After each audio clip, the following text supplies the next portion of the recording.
Well, let me bring Lukman into the conversation. That's Lukman Otunuga, research analyst, joining us on the line.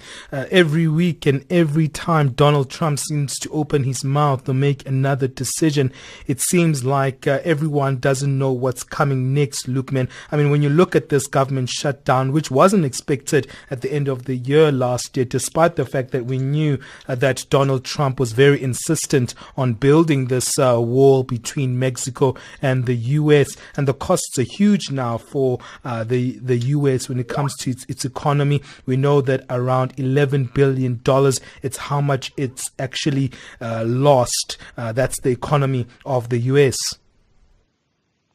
Thank you for having me here today, Benjamin. Yeah, so we're seeing that the U.S. economy is expected to lose roughly $11 billion from the partial government shutdown, with annual growth revised down to 0.2%.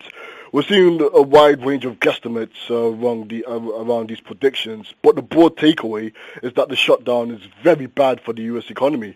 I believe that the shutdown actually came at the worst possible time.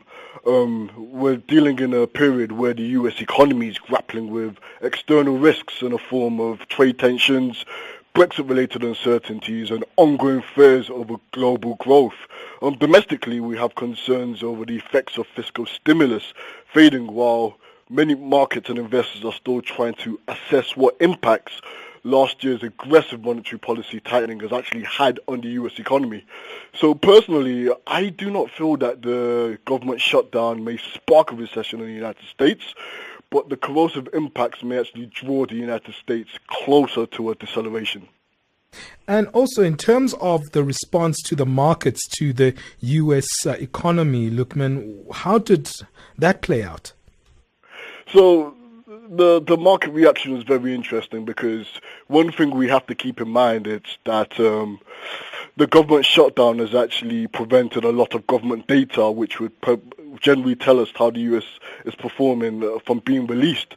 So we have a sense there's a confounding ignorance about the current performance of the U.S. economy, a data fog. So this uncertainty has actually been reflected in the market. So we can say that traders are looking blind right now until probably the end of the month, until we have more economic data to really assess what impacts the government shutdown has actually had on the U.S. economy. Personally, looking at things, with how things have played out, the government shutdown is likely to impact consumer spending and confidence, which naturally will feed back to GDP, while businesses may postpone investments. So this is all quite bad news for the U.S. economy. And how, Lukman, let me come to you. How does that unpredictability in terms of governance in the U.S. actually create a more of uncertainty within the markets, because the policy direction could be scattered from here on? Yes, there's a saying, when the largest economy in the world sneezes, everybody else catches a cold. And this is the classical case of the United States.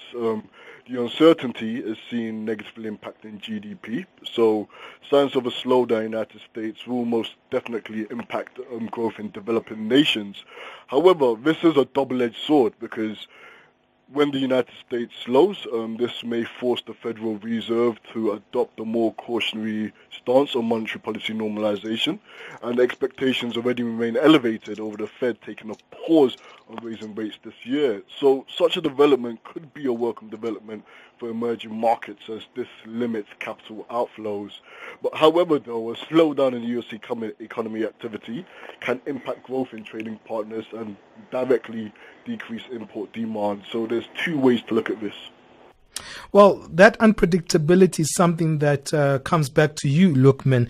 I know that a committee of lawmakers are said to actually comprise of the two major parties, the Democrats and the Republicans, in an open meeting today, later, to look at a compromise on border security issues before the 15 February deadline. From your perspective, are the markets dependent on these issues, or is it very peripheral, or is it business as usual when it comes to the U.S., or is there still some conservative kind of approach to the U.S. markets? I believe the element of uncertainty over the political developments, especially as happening in Washington, may have some downside risks on the dollar, and this uncertainty is likely to encourage investors to offload the dollar. However, when we're looking at the bigger picture, especially the dollar's outlook, it still remains heavily influenced by monetary policy speculation. As I said earlier, the government shutdown has prevented a lot of important economic data from the United States being released. So there's a data fog right here with investors waiting to see what impacts the government shutdown has actually had on the United States. This evening, though, I feel markets will be paying very close attention to the FOMC statement. Naturally, monetary policy is expected to be left unchanged, but what investors will be looking very close to see if there's any signs of the Fed actually moving forward with taking a pause on raising interest rates this year.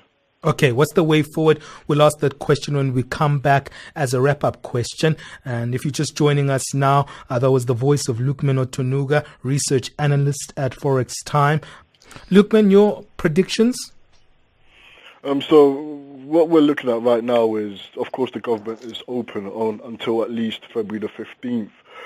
If we do have a situation where Donald Trump actually sparks another government shutdown, this will be very negative for the dollar as concerns start to heighten over the United States potentially decelerating into entering a recession. Such will force the Federal Reserve to actually take a pause on raising interest rates, and this would cause the dollar to weaken further. Thanks to Lukman Otunuga, research analyst at FXTM.